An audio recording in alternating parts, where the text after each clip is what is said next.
So as part of the agreement today, there's some kind of talk about renewable energy in Alberta, making some commitments around it, and specifically like facilitating more of it.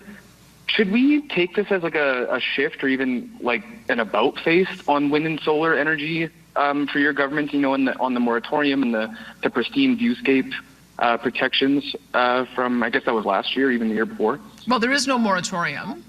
It was a 6-month pause as we worked out the viewscape and agriculture first policy and developed some parameters around it. And we've, I believe, been approving about 2,700 megawatts a year of solar and wind projects for each of the last 3 years. So we are already have more installed solar and wind than any other province. We're at 38% installed, 23% generating power over the course of a year. But what we've said is we need a responsible amount of wind and solar to come on. When I came in, we had 0 projects for natural gas that provide the backup. You can't add wind, which only works 30% of the time, without having some backup. You can't add solar, which only works 10% of the time, without having backup.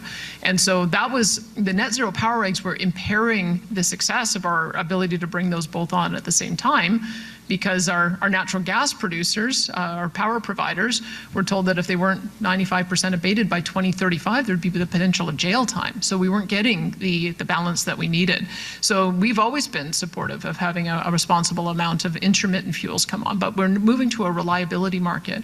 And what that means is that there always has to be a backup, whether that's a water battery, an actual battery, or a peaker plant or something else.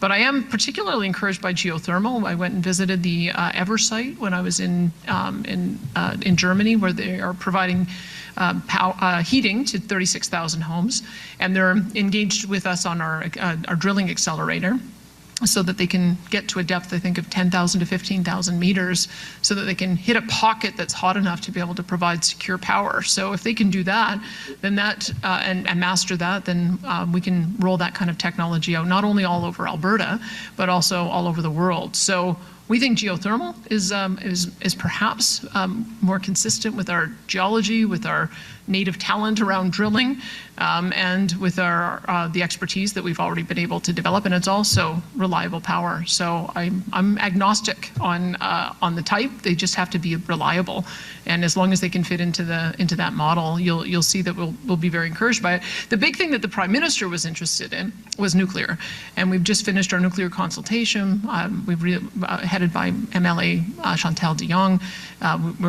We either have or will soon release the recommendations from that, but we receive very positive feedback through the consultation, and figuring out how to bring that onto the grid is going to be something collectively that we'll work with between Saskatchewan and British Columbia with the enhancement of interties. So that agreement is yet to come, but we've agreed to another working group that will establish that by January of 2027.